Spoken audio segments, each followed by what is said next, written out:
మీ business ఏదైనా మీ ఊర్లో promotion చేయాలంటే అది సుమన్ టీవీతోనే సాధ్యం. ఇప్పుడే సంప్రదించండి. Welcome to Suman TV. నేను కిరణ్. అనంతపురం జిల్లాలో చిన్నారి పక్కింటికి వెళ్లి కాళ్ళ గాయాలతో తిరిగి వచ్చింది. అయితే కాళ్ళ గాయాలతో తిరిగి వచ్చిన చిన్నారిని కర్నూలు ప్రభుత్వ ఆసుపత్రికి తరలించారు. అయితే చికిత్స పొందుతూ కర్నూలు ప్రభుత్వ ఆసుపత్రిలో ఈరోజు తెల్లవారుజామున తుది శ్వాస విడిచింది. అయితే ఈ సంఘటన జరిగి 17 రోజులు అయినా కూడా చిన్నారి ఇదే ఆసుపత్రిలో కొట్టిమిట్టాడింది. అయితే డాక్టర్లు ఎంత ప్రయత్నించినా కూడా ఆ చిన్నారిని బ్రతికించే ప్రయత్నం చేశారు. అయితే డాక్టర్లు గతంలోనే చెప్పారు, ప్రైవేట్ హాస్పిటల్కి తరలిస్తే కొంచెం బాగుంటుంది, కొంచెం జరుగుతుందని చెప్పారు.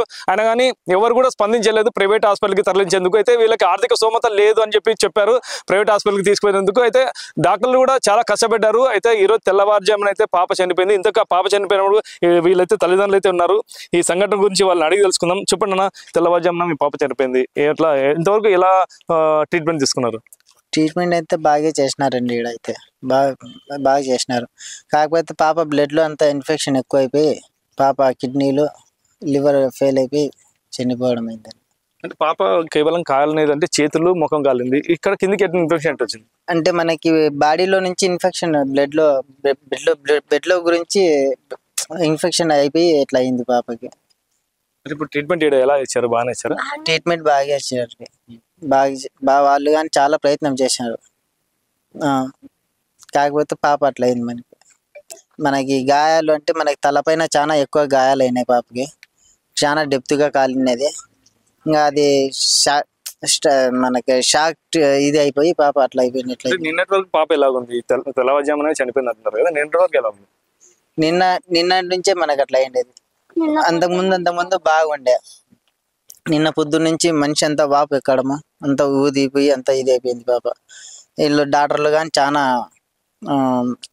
ట్రీట్మెంట్ చేసి ప్రయత్నం చేసినారు వాళ్ళు కానీ, కాకపోతే మాకు దక్కలే పాప. మనం ఫస్ట్ ఏదైతే సుమన్ టీవీ చూపించే ప్రయత్నంలో చేస్తున్నామో అప్పుడైతే పాప కాళ్ళతో అయితే కళ్ళు తెరిచి చూస్తుంది, బాగానే అంటే స్పందిస్తుంది కూడా. కానీ ఇప్పుడు ఈ టైంలో చనిపోవడం అయితే చాలా బాధాకరం. అయితే వాళ్ళ తల్లి కూడా ఉన్నారు, దగ్గర ఉంటుంది కాబట్టి ఒకసారి అడుగుదాం. చెప్పండి అమ్మా, ఇన్ని రోజులు పాప మీతో ఎలాగుంది? పాప కొంచెం ఉంటుండే, ఒక్కోసారి ఒక్కో విధంగా ఉంటుండే. ఒకసారి బాగుంటుంది, ఒక్కోసారి బాగుండకపోవడం అట్లా జరుగుతుంది.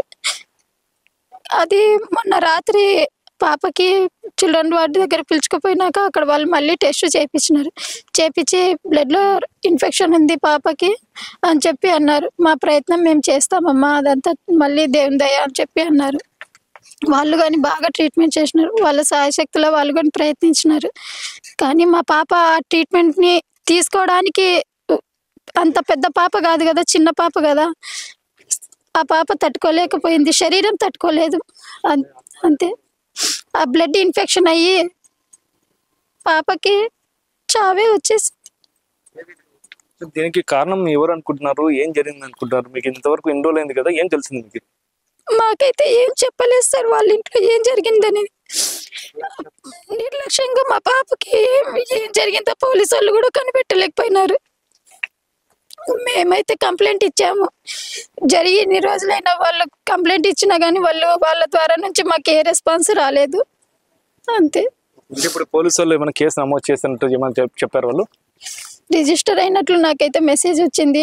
అది ఎంత మాత్రమో నేను కూడా కనుక్కున్నాను, ఏమన్నా చెప్పినారా అని. వాళ్ళు ఇంకా వాళ్ళు ఉండి అదే యాక్సిడెంటల్ మీకు ఎట్లా చెప్పినారు, మాకు కూడా అట్లే చెప్పినారమ్మా, పాపనే పోసుకునింది అని చెప్పి అన్నారు. అంతే. ఇంతవరకు ఎవరైనా పోలీసులు వచ్చి ఇంకా మీకు ఏమైనా తెలిపారు, ఇట్లా కేసు పెడుతున్నాము, వాళ్ళ మీద యాక్షన్ తీసుకుంటున్నాము, అంటే మీకు ఏమైనా సహాయ సహకారాలు కావాలా, పాపాన్ని మెరుగైన చికిత్స చూపిస్తామని చెప్పి ఎవరైనా భరోసా ఇచ్చారు మీకు? పోలీసు వాళ్ళు అనంతపురంలో సార్ అయితే ఒకసారి అన్నారు, మళ్ళీ సిఐ నేను వీలైతే వస్తాము అని చెప్పి అన్నారు. వాళ్ళు అయితే రాలేదు. రూమ్ కానీ ఇప్పిస్తామంటే వద్దులేండి సార్, మా పాపకి చాలా ఒక్కోసారి ఒక్కో రకంగా ఉంటుంది కాబట్టి మేము వార్డులో ఉండడమే మంచిది రూమ్లో ఉండేదానికంటే అని చెప్పి అన్నాం సార్. ఏమన్నా హెల్ప్ ఇట్లా 10,000 ఇస్తాంలే అని చెప్పి అన్నారు సార్. మళ్ళీ వాళ్ళు అయితే రాకపోవడము. నేను ఆటికి ఫోన్లో అడిగినాను, సార్ వాళ్ళు ఏమన్నా చెప్పినారా సార్ అని చెప్పి అడిగితే, పాపను ఫస్ట్ బాగా చూసుకోండి అమ్మా, పాప క్యూర్ అయినాక చూద్దాము, లోతుగా యాక్షన్ తీసుకుంటాంలేండి అని చెప్పి అన్నారు సార్ వాళ్ళు. పాప ఎక్కడ ఉందమ్మా? వార్డులో ఉందా? ఎక్కడ ఉంది? మార్చురీ హాల్లో ఉంది సార్. ఇప్పుడు మార్చరీ అంటే పోస్ట్ మార్టం చేస్తామన్నారు పాపని? పాపకి పోస్ట్ మార్టం చేస్తామన్నారు, చిన్న పాప కదా అది వాళ్ళు బ్లడ్ శాంపుల్స్తోన చేస్తామని చెప్పి అన్నారు సార్. దీని మీద మీరు ఏమనుకుంటారు? ఇప్పుడు ఈ పాప చనిపోయింది, బతుకుతా ఇంతవరకు బతుకుతాదని మీరు ఇంతవరకు ఎన్ని రోజులు ప్రయత్నం చేశారు, ఇప్పుడు చనిపోయింది, దీనివల్ల కారణం ఎవరు అనుకుంటున్నారు? వాళ్ళు చెప్పకపోవడమే మా పాప ప్రాణం పోవడానికి కారణమని మాకు అర్థమైపోయింది సార్. అంటే ఏం చెప్పకపోవడం? నిజం చెప్పకపోవడం అక్కడ జరిగినప్పుడు ఆ పాప ఏ విధంగా ఉండిందో, ఆ పాపకు హర్షి అనే పాపకు 9th క్లాస్ చదివే కస్తూరిబాయిలో చదివే హర్షి అనే పాపకు తప్పించి మాకెవరికి తెలియదు. ఆ నిజం చెప్పకపోవడం వల్లే మా పాపకి ఇట్లా అయిందని మేము అనుకుంటున్నాం సార్. ఆడ కూడా పాప చిన్న పాప అంటున్నారు కాబట్టి ఆడ ఏం జరిగింది అనేది ఆ పాప ఏం చెప్తుంది, మీరేమనుకుంటున్నారు? చిన్న పాప అంటే చిన్న పాప కాదు సార్, 9 ఏళ్ళ పాప అయితే కాదు కదా. 9th క్లాస్ చదువుతుందంటే మైండ్ మెచ్యూరిటీ అన్నా ఉంటుంది కదా, మైండ్ మెచ్యూరిటీ ఉంటుంది. చిన్న పిల్లల్ని ఎట్లా క్యూర్ చేసుకోవాలో వాళ్ళకు కూడా తెలిసి ఉంటుంది కదా. అట్లాంటప్పుడు పాప అక్కడ జరిగింది సరే, యాక్సిడెంటల్గా జరిగినా కానీ మా పాపకి నిజం చెప్పాలి కదా సార్. వాళ్ళు మాకు ట్రీట్మెంట్ ఇవ్వడానికైనా కోసమన్నా అక్కడ అనంతపురంలో 6 రోజులు ఉన్నాము. సర్జరీ అయింది. ఆ సార్ యశోద హాస్పిటల్లోన ఆ సార్ కానీ పిలిపించండి అమ్మా, ఒక్కసారి నేను కనుక్కుంటామన్నా మేము కానీ చెప్పినాము. మాతో ఎవరికి వద్దు, ఆ డాక్టర్తోనే మాట్లాడి ఆ డాక్టర్కి చెప్పమ్మా ఏం జరిగిందో, అది ఎట్లా జరిగిందో చెప్తే వాళ్ళే ట్రీట్మెంట్ చేస్తామన్నారు బాగా అని చెప్పి అన్నారు. అయినా వాళ్ళు అక్కడికి పిలుచుకురాలేదు. ఇక్కడికి వచ్చి మేము 12 రోజులు అవుతుంది, ఇక్కడికి పిలుచుకురాలే. కనీసం ఒక్క ఫోన్ లేదు వాళ్ళ ద్వారా నుంచి కూడా, ఏ రెస్పాన్స్ లేదు. పోలీసు వాళ్ళు కూడా నాకు కేసు నమోదు చేసుకున్నారో అది వాళ్ళ ద్వారా కూడా మాకు ఏ ఇన్ఫర్మేషన్ కూడా రాలేదు. వాళ్ళు నిజం చెప్పినారా లేదా అనేది కూడా వీళ్ళు కానీ మాకేం చెప్పలేదు సార్. ఇప్పుడు ఇక్కడ డాక్టర్లు ఏం చెప్తున్నారు, ఇంతకు ఎలాగా కాలిందని చెప్పేసి డాక్టర్లు నిర్ధారించారు? తలకి గాయం ఎక్కువ అయింది, 40% కాలింది అని చెప్పి. పాప శరీరం 20% అయితేనే చిన్నపిల్లలకి ఎక్కువ, అట్లాంటిది 40% కాలింది కాబట్టి పాప శరీరం తట్టుకోవాలంటే రిస్కే అని చెప్పి అన్నారు. ముందే అయితే వాళ్ళు చెప్పినారు. కొంచెం ఎడమ చేయికి ఇన్ఫెక్షన్ కూడా అయిండే, 3rd స్టేజ్లో ఇన్ఫెక్షన్ అయ్యి ఇక్కడికి వచ్చినాము. ఇక్కడికి వస్తే వాళ్ళు ట్రీట్మెంట్ చేసి మొన్న వరకు పాపకు కొంచెం నయం అవుతున్నట్లుంది లేమ్మా అని చెప్పి అన్నారు. కానీ జ్వరం ఎక్కువ ఉన్నందువల్ల జ్వరం తగ్గితేనే మంచిది, రిస్క్గానే ఉంటుంది అన్నారు. ఉంటూ మళ్ళీ ఆ పాపకి కొంచెం కిడ్నీగా ప్రాబ్లం అనిపిస్తుంది అని చెప్పి ఫుల్ పాప ఉబ్బరం అయిపోయింది. మళ్ళీ చిల్డ్రన్స్ వార్డ్ దగ్గర పోతే వాళ్ళు బ్లడ్ టెస్ట్లు చేపించి కడుపు ఉబ్బరం ఉంటుందని చెప్తే బ్లడ్ టెస్ట్లు అన్నీ చేపిస్తే దాంట్లో నా రక్తంలో ఇన్ఫెక్షన్ అయింది మా పాపకి. మేము ఇచ్చే ట్రీట్మెంట్ ఇస్తాము కానీ పాప శరీరం తట్టుకోవాలా అది అని చెప్పి అన్నారు. పాప కోలుకోవడానికి వీలుగా ఉండాలా, మేము ఇచ్చే ట్రీట్మెంట్ అయితే ఇస్తాము, రిస్క్గానే ఉంది అని చెప్పి అన్నారు. సీరియస్గా ఉంది పాప కండిషన్ అని చెప్పి అన్నారు. వాళ్ళు అట్లా అన్నారు. నైటే ఒక కన్ను అంతా మొహం అంతా ఉబ్బరిపోయి ఒక కన్ను అంతా మూసిపోయింది. ఒక కన్ను సన్నగా చూస్తుండే, ఆ కన్ను కానీ నిన్న పొద్దున్న నుంచి ఆ కన్ను కానీ మూసిపోయింది. కన్నే తెరిచలే పాప. మధ్యాహ్నం డాక్టర్లు ఎలా కాలేదని చెప్పేసి ఏమన్నా కొంచెం చెప్పారు మీకు?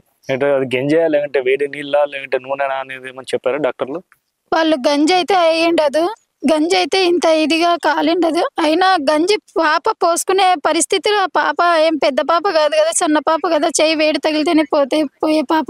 అట్లాంటిది గంజి తీసుకొని తలపైన ఎట్లయిందో అని వాళ్ళే మమ్మల్ని అడుగుతున్నారు. మీరే ఏం చెప్పట్లేదు కదమ్మా అని చెప్పి వాళ్ళే మమ్మల్ని అడుగుతున్నారు సార్. వాళ్ళకే డౌట్గా ఉంది, ట్రీట్మెంట్ ఇచ్చే డాక్టర్లకే డౌట్ వస్తే ఇంకా మాకెట్లా ఉంటుంది చెప్పండి సార్.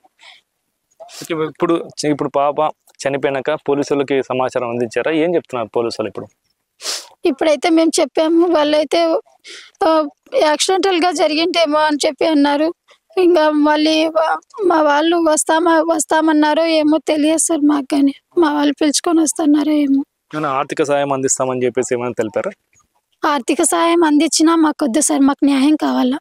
ఎందుకంటే మా పాప ఎంత విలువలాడిందో అది మాకు మాత్రమే తెలుసు. ఆ పాప ఒక్క నిమిషం కానీ ప్రాణం ఎట్లా విలువలాడిందో, ఆ బాధ ఎట్లా అనుభవించిందో అది మాకే తెలుసు. మాకు ఆర్థికంగా ఏం అవసరం లేదు, డబ్బు వద్దు, మాకు న్యాయం కావాలా. వాళ్ళ నుంచి నిజం రాబట్టాలా, మాకు నిజం రాబడితేనే మేము ఊరుకుంటాం. లేదంటే పై అధికారుల దగ్గరకైనా పోతాం మేము. మాకు నిజం కావాలా. అక్కడ ఏం జరిగిందో ఆ పాప నోటితోనే మేము వినాలా. మాకు అంతవరకు ఏం వద్దు సార్. ఎవరైనా చెప్పారా మీకు ఆర్థిక సాయం అందిస్తామని చెప్పేసి అనంతపురం పోలీసులు కానీ ఎవరైనా చెప్పారా?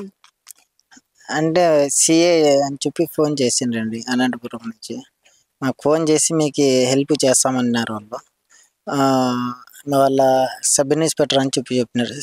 సిఐ సార్ లేరు, విజయవాడకు పోయినారు. సార్ వచ్చినాక మేము కాల్ చేస్తాము, రాండి మీరు వచ్చినాక మేము కావాలంటే సార్తో ఒక 50,000 ఇప్పిస్తాము, మీకు పాపకి బాగా చేయించుకోండి ఫస్ట్, తర్వాత కావాలంటే మేము దాని కేసు గురించి మేము డీప్గా ఇది చేస్తామన్నారండి. ఇప్పుడు చనిపోయినాక మళ్ళీ వాళ్ళు ఏమైనా ఫోన్ చేశారా ఇట్లా మీకు మళ్ళీ ఆర్థిక సాయం అందిస్తామని చెప్పి పాప చనిపోయినాక ఈ రోజు ఏమన్నా?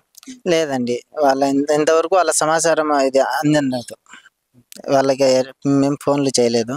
ఇప్పుడు మీరు ఏం చెప్పండి, డిమాండ్ ఏం చేస్తున్నారు? పాపకు న్యాయం జరగాలంటే మీరు ఏం డిమాండ్ చేస్తున్నారు? మాకు పాప న్యాయం కావాలంతే, మాకు డబ్బు వద్దు, ఏమొద్దు. మాకు వాడ ఏం జరిగింది ఏం లేదో ఆ పాప వచ్చి స్వయంగా ఒప్పుకోవాల. ఆ పాప తల్లి. మరికొంత వాళ్ళ బంధువులు ఉన్నారు, అడుగు తెలుసుకుందాం. చెప్పండి అమ్మా, పాప ఎలా ఉండేది? బాగా ఉండేది కదా, ఇలా జరిగింది, మీరు ఏమనుకుంటున్నారు? బాగా ఆడుతుండే సార్, బాగుంటుంటే అట్లా అయిపోయింది. ఆడే పాప బాగా వాళ్ళు ఎత్తుకొని పోయినాడు, ఏం చేసినాడో మాకైతే డౌట్ ఉంది. వాళ్ళు రాలే, అసలు ముందుకు వచ్చి చెప్పింటే మేము డౌట్ పడుతుండే, అట్లనే డౌట్ ఉంది సార్. అంతే మాకు అదే న్యాయం కావాలి. ఎన్ని రోజుల నుంచి పోరాటం న్యాయం కావాలని ఒక్కడు కానీ న్యాయం చేపట్టలేదు. అదే మాకు డౌట్ సార్, అంతే.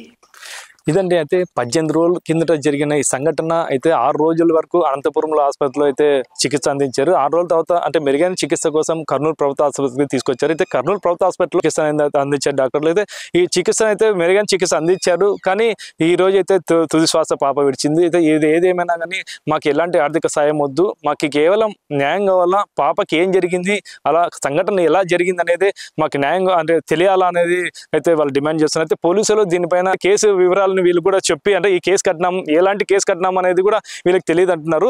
పోలీసులు వాళ్ళపైన కానీ అంటే కఠినమైన యాక్షన్ కాకుండా ఫస్ట్ మాకు వివరాలు తెలియాలా, ఏం జరిగింది అనేది. డాక్టర్లు అయితే పక్కింటి వాళ్ళు ఏం చెప్తున్నారంటే గంజి పోసుకుంది పాప అని చెప్తున్నారు. అయితే ఇక్కడికి ట్రీట్మెంట్కి వచ్చినసరికి డాక్టర్లు ఏం చెప్తున్నారంటే గంజి పోసుకునేది కాదు, గంజి మందం ఉంటుంది, చర్మం లోపలికి వెళ్ళదు, ఇది కేవలం వేడి నీళ్ళు అయినా ఉండొచ్చు, లేకుంటే వేడి నూనె అయితే ఉండొచ్చు అని చెప్తున్నారు. ఏదేమైనా కానీ ఆ సంఘటన ఆ ఇంట్లో ఏం జరిగింది అనేది మాకు తెలియాలని చెప్పేసి అయితే పాప తల్లిదండ్రులు అయితే డిమాండ్ చేస్తున్నారు. ఇది ఇక్కడ పరిస్థితి. కెమెరా పర్సన్ శేఖర్తో కిరణ్, సుమన్ టీవీ, కర్నూలు.